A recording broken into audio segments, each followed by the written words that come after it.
Break के बाद आपका स्वागत है। आप देख रहे हैं राम की पैड़ी से इंडिया टीवी की अखंड कवरेज। मेरे राम आए हैं और प्रभु श्री राम के आगमन की तैयारी अयोध्या में चल रही है। अयोध्या नगरी अपने आप को तैयार कर रही है क्योंकि मौका है जिसका इंतजार 500 सालों तक राम भक्तों ने किया है और ये मौका जब सामने आ चुका है तो अयोध्या की छटा देखते ही बनती है। अयोध्या में सनातन धर्म की जय जयकार साफ तौर पर सुनाई देती है।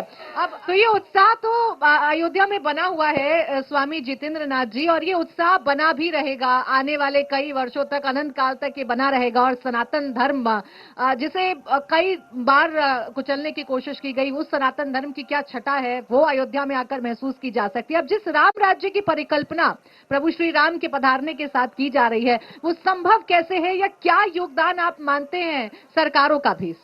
मैं पहले इस सवाल का जवाब देने के पूर्व दक्षिण भारत के उस तमिलनाडु के सरकार को ललकारूंगा, उसको तो नहीं छोड़ूंगा।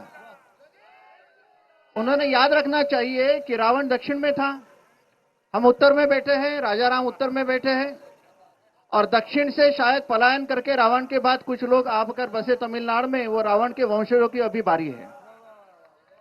दूसरी बात मैं ये कहना चाहूंगा कि भगवान राम और उसके अनुयायियों ने उत्तर भारत से दक्षिण भारत तक भ्रमण करके उनकी सत्ता को पानी छुड़ाया था, और अब हम सारे संत समुदाय के माध्यम से यहां से प्रयागराज पास में है, उस प्रयागराज के धरती को सटकर अयोध्या की भूमि है, वहां से ललकारते हैं कि आपने राम जी के इस उत्सव को एक कलंक करने के कलंक मानकर इसको जो हाथ लगाया, अब की बारी तमिलनाडु की है।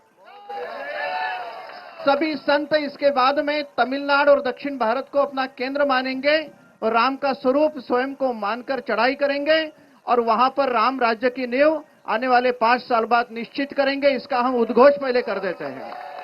रही बात राम राज्य की संकल्पना क्या है, संकल्पना तो यह है कि राम जैसे जनता के हर जो अभिव्यक्ति है, भाई है, बहन है, मित्र है, राजा है, नेता है, शिष्य है, गुरु है, उसके परिचायक है।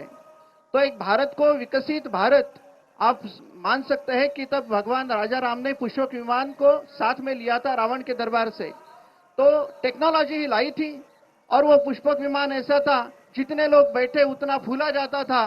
और ऐसी टेक्नोलॉजी से युक्त आज का भारत हो, ऐसे जो पद पर बैठे हर कोई राजा राम के प्रतीक हो, ऐसे राजनेता हम भारत में निर्माण करेंगे। ये राम राज्य का पहला प्रतीक है।